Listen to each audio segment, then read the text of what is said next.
Wonderful to be together. Thank you so much for being here. It's been a wonderful gathering already. Josh did such a wonderful job reminding us of the importance of our gathering each week to remember the Lord and to be together as we remember the Lord. I don't know about you, but it just it's harder for me to feel as connected and close to God when I'm by myself for an extended period of time than it is when I spend time around God's people. You help me get closer to God, and I hope that I do you as well. Well, this morning we're continuing our series of lessons. This is number 7. I think there's a couple more in the pipe before we move on to what is next. But we're in a series that we're calling This Must Be Stronger Than That. And again, it was a statement that was made by Dietrich Bonhoeffer in the context of World War II, in which we recognize that there are forces at work in the world that are for evil, that there are things that are seeking always to undermine what is good, what is right, what is conducive to human flourishing. There are always those things that are at war with that and that try to destroy our hope in God and the faith that we have in His Son, Jesus Christ. And so if we are going to be able to resist whatever is being brought to bear against us by the world outside, we have to be engaged in the spiritual disciplines and have the proper attitudes that are necessary to meet that force. Now, that doesn't mean that we are, and Bonhoeffer wasn't trying to equip the church with arms so that they could go out and shoot the Nazis.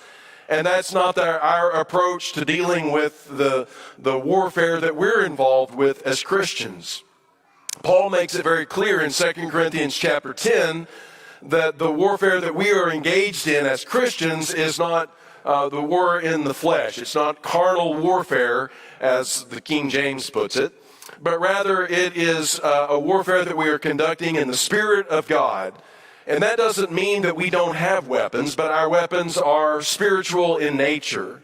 And we're going to be talking, and all throughout this series, really, we've been talking about some of those spiritual weapons that are at our disposal to enable us to be stronger than what's out there. Because in the reality, that which is spiritual, those things that have to do with eternal values and have to do with our Creator God, are more enduring, more powerful, and will ultimately prevail over whatever the arm of flesh can do.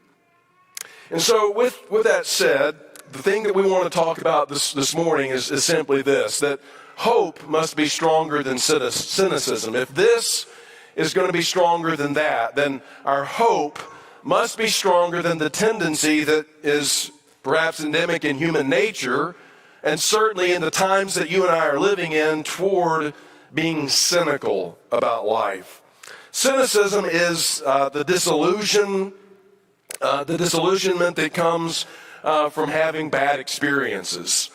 Sooner or later in life, we're all going to encounter some things that disappoint us. Josh talked this morning, I think, about when expectation meets experience or crashes into experience. And then he said something about my expectation of what I look like up here, and then had to deal with the experience of actually seeing it on live stream. Thanks a lot for the boost of confidence there. So we all are disillusioned at times. We have things that we think are going to be one way and they turn out to be something else. And when that happens, we can become cynical. And maybe you're cynical about different things in life. I think sometimes we need to have a measure of realism, as we would call it. We might look at organizations or institutions in which we had placed great confidence or trust.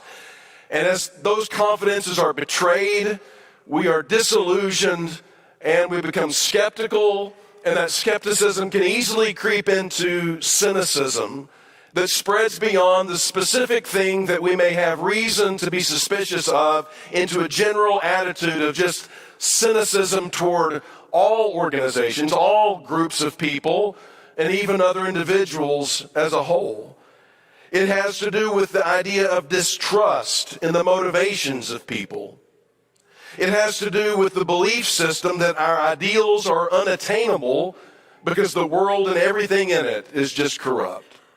And so maybe George Carlin, the comedian, said something to the effect that if you scratch a cynic, you will always find underneath that a jaded idealist. So we have these ideals, these things that we believe can be possible, and then we go out and we try to do them, and we get knocked down, or we have the rug ripped out from under our feet, and instead of the optimism and the great ambitions and ideals that we had in our youth, we just become old cranks and cynics. And that's the thing that we have to be at war against as Christians. You know, we become cynical because of experiences that we have in life, which I've already mentioned. But it seems like the process, if we think about it a bit abstractly, is kind of like this. We're all born into the world a bit naive and inexperienced. And we sort of begin to assume that everybody is looking out for our best interest, that everybody has good motivations. And then we get burned. Then we're hurt. And we become traumatized by that over time, particularly the betrayal that sometimes we experience in life.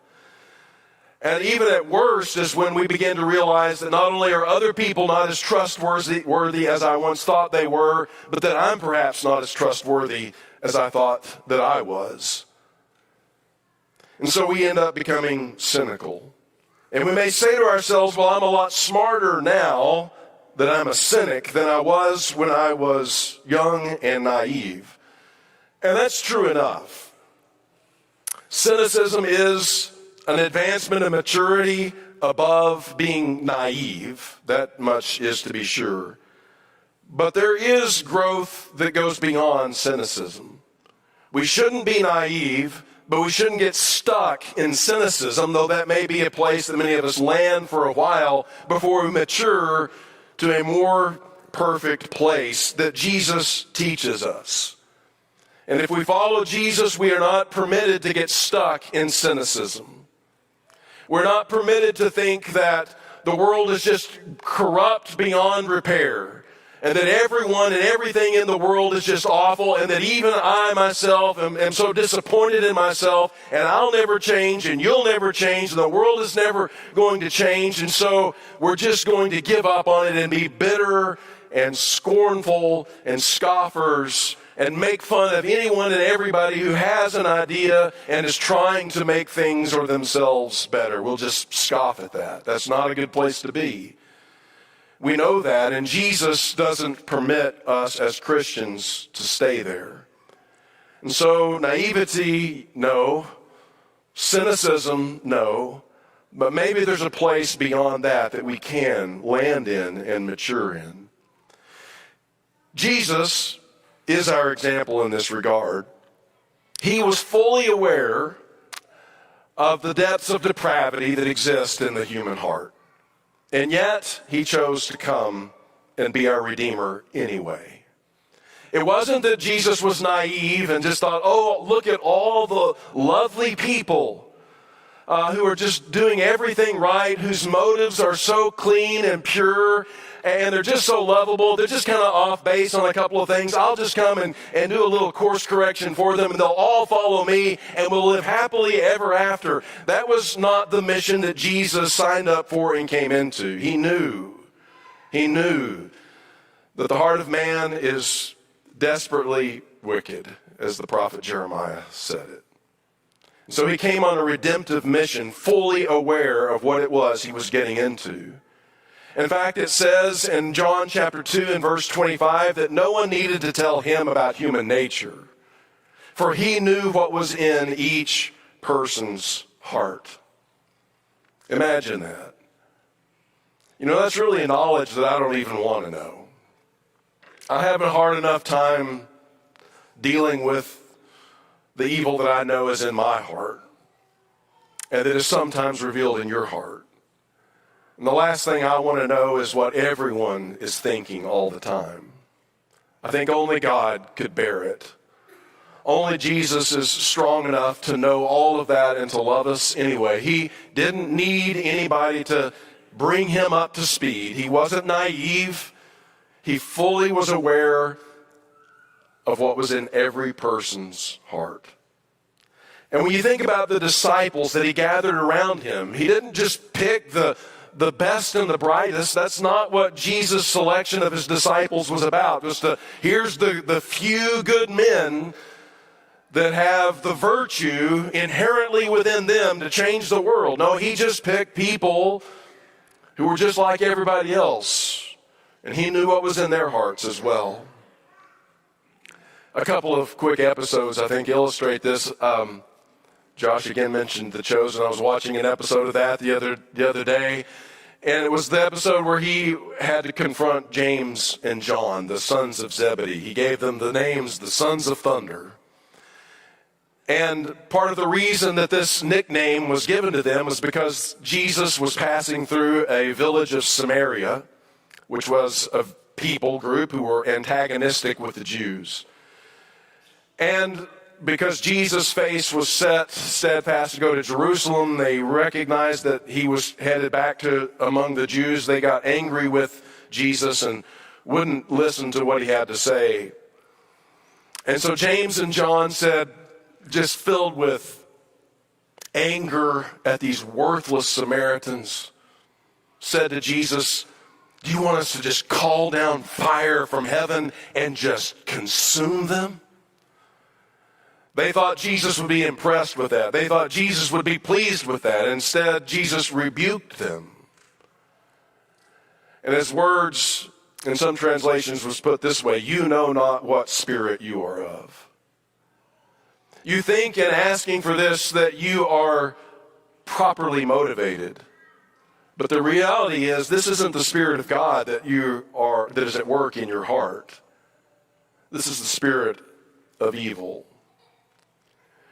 And so James and John, who becomes my favorite author in the Bible, the apostle of love, was one who so consumed with his hatred of those who were not like him, was willing to have an entire village destroyed.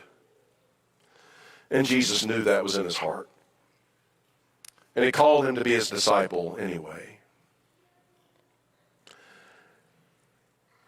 All of them were bickering with each other throughout the entire 3-year ministry in which they were with Jesus, trying to figure out which among them would have the highest ranking positions in his cabinet when he became the king. They all had this idea, and understandably so, that the Messiah, that when he came, he would be like David, a warrior king, and that he would liberate the Jewish people, he would destroy their enemies, drive the Romans back into the Mediterranean Sea, and assert the political, military strength of an earthly kingdom.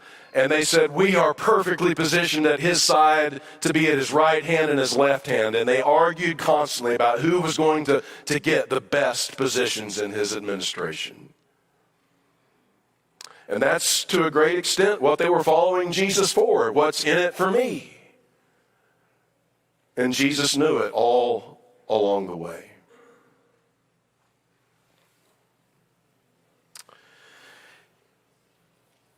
And so it's not surprising that when it all went sideways, on the night that he was betrayed, that all of these disciples cut and ran.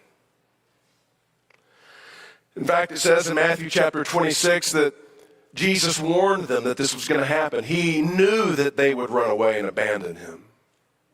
After 3 years of pouring his heart and soul into them, he knew that when it came down to skin for skin, that they would run away and distance themselves from him. And so he said, this very night, you will all fall away on account of me. For it is written, I will strike the shepherd, and the sheep of the flock will be scattered.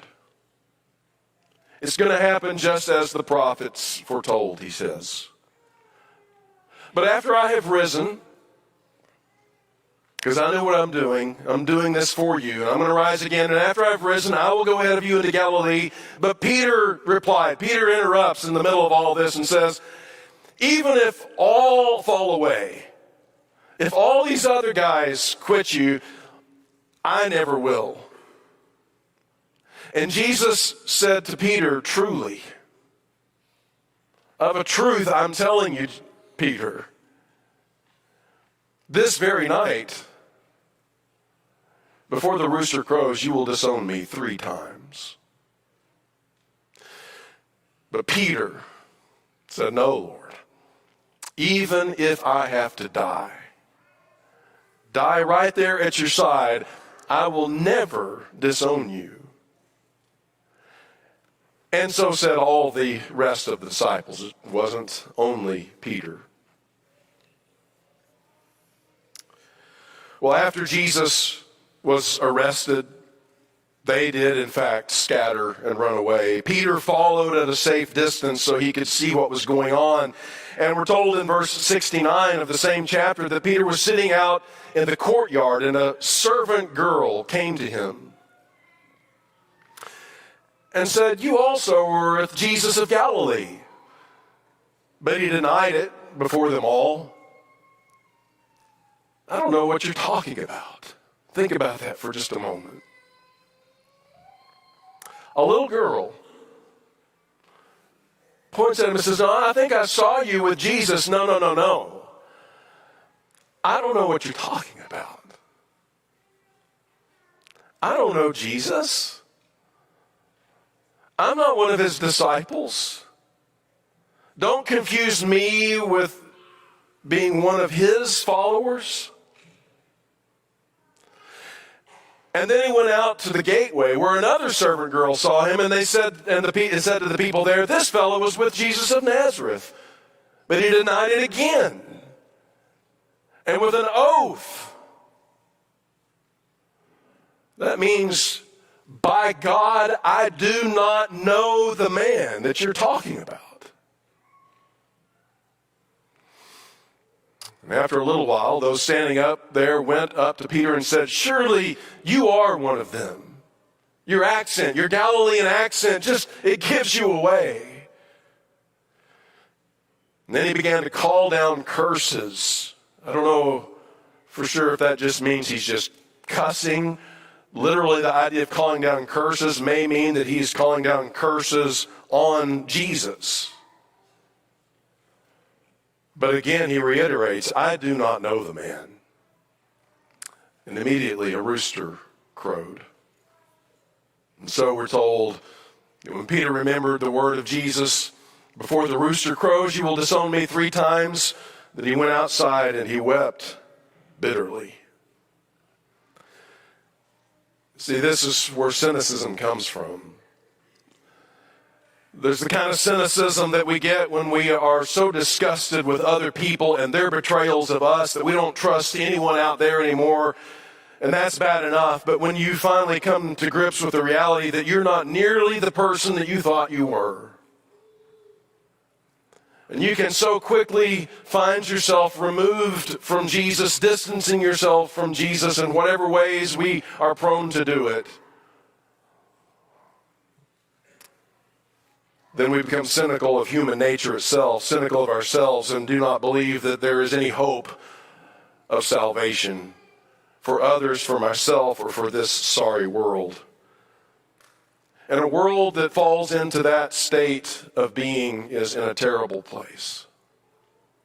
I kind of think that's one of the problems that we're facing as a culture today in America. We have grown decadent. We have distanced ourselves from Jesus. We see how corrupt they are, and if we're honest, how corrupt we are, and we begin to doubt that there's any hope of redemption.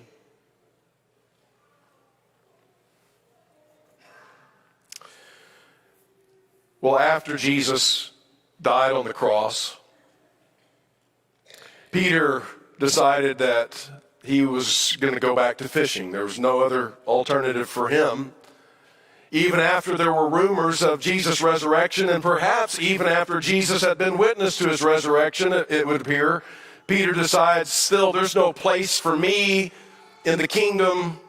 Whatever that means going forward, Jesus would never have me back in the capacity that he used me in before. And so he told the others, hey, I'm going fishing. I'm going back to fishing. It's how I made my living before I met Jesus. It's how I'll make my living now that he's done with me. And so he went back, and one day they were fishing.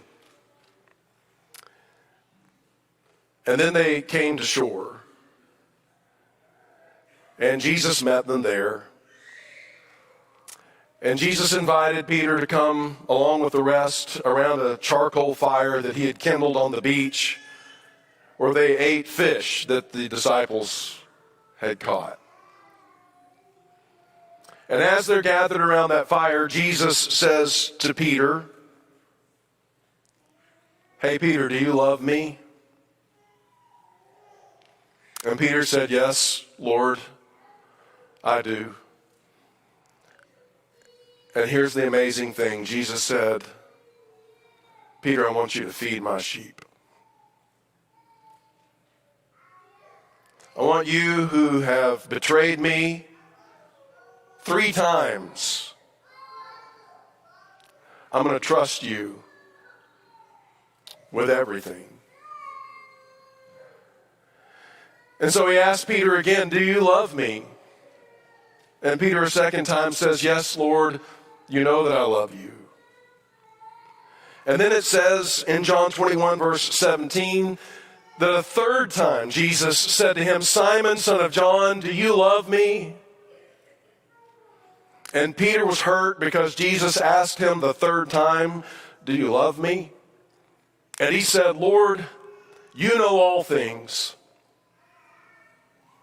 and you know that I love you." And Jesus said again, "Feed my sheep." I like that statement where Peter says, "Lord, you know all things. You know the good, the bad, and the ugly. You don't need me, and yet you still want me. I've betrayed your confidence. I have no reason to expect anything good from you, and yet you're asking me to shepherd your flock. You have a place for me still in your kingdom." And again, this is clearly not because Jesus is naive. Even if he was before, certainly he is not now. But Jesus is showing Peter and you and me and all of us that there is a step beyond cynicism. Cynicism may be a step beyond naivete, but it is not the final destination. If you are a Christian, Jesus calls you to take another step. And that is the step of hope, of faith, and of love. For Jesus says, "I see you. I see you for what you are. I see you for who you are. I see you for what you've done. And I will love you anyway." And so we are called to emulate this and to follow our Savior's footsteps. And to do so by the same kind of realism, recognition of what is in our hearts and other people's hearts, and choose to love them anyway. The Apostle Paul, who was also the recipient of this kind of transforming love, penned in 1 Corinthians 13 what is the greatest definition of love ever written. And he calls all of us to implement it in our lives as we go forward in relationship to one another. And he puts it this way: love is patient. Because you see, people can change, but it is, I'm not saying people never change overnight, but it is a rare thing. We change a little bit over a long period of time. And to love like Jesus loves means you're patient. It means that we're kind. We're not jealous. We're not boastful, proud, or rude. It does not demand its own way. It is not irritable, and it does not keep a record of being wronged. How would the atmosphere of your home change tonight if you decided on the way home that you are not going to keep a record of wrongs from the past any longer. Love does not rejoice about injustice, but rejoices whenever the truth wins out. Love never gives up. Love never loses faith. Love is always hopeful. There's our word. And endures through every circumstance, which suggests that there's going to be many circumstances through which we must endure. Fruitful relationships. That is, the ones that bear fruit, that's good for the world, and that's sweet to the taste, a delight to the eyes, a joy to participate in, grows in the soil of hope, of faith, of love. The kind of hope that Jesus secured for us. A hope that is defiant. A hope that stands in the face of a world that is increasingly skeptical, increasingly cynical, increasingly filled with doubt that any good can come, and says, no, I refuse to believe that. Not because I'm naive, not because I don't know the depths of human depravity, but because I believe that Jesus came into the world and did something so profound that it actually can, when it gets into the heart of a man or a woman, begin to work a change in them that leads to everlasting life and joy and peace. This is spiritual warfare, and it's what I meant at the beginning when I said that the weapons of our warfare are not carnal. We don't have guns in the kingdom of heaven that we use to shoot at the enemy. This is what God has given us. These are the weapons that we must use to wage the good fight. The enemy wants us cynical, bitter, and scornful, but God wants us trusting, hoping, and celebratory. We need to celebrate the victories that He brings into our lives, into our families. When someone's life is given over to Christ, when someone grows beyond a particular debilitating sin or attitude or character flaw because of the power of the grace of Christ at work in them, that's something that we ought to celebrate and take note of, because that's where our joy and strength comes from. You would think that someone who knew the hearts of men would have used that knowledge to protect himself from them. But instead, Jesus threw his heart into the mess. And I'm so glad that He did. And it ought to be so meaningful to you as well, and you should be so glad that He did. Because I know that I'm not what I need to be, but I know that the good that is in me, and there is some, is directly traceable to the love of Christ. It was a love that changed Saul into the Apostle Paul. And so I close with a benediction that he prayed, and let his prayer be a prayer that just overwhelms all of us this morning. He said, may the God of hope,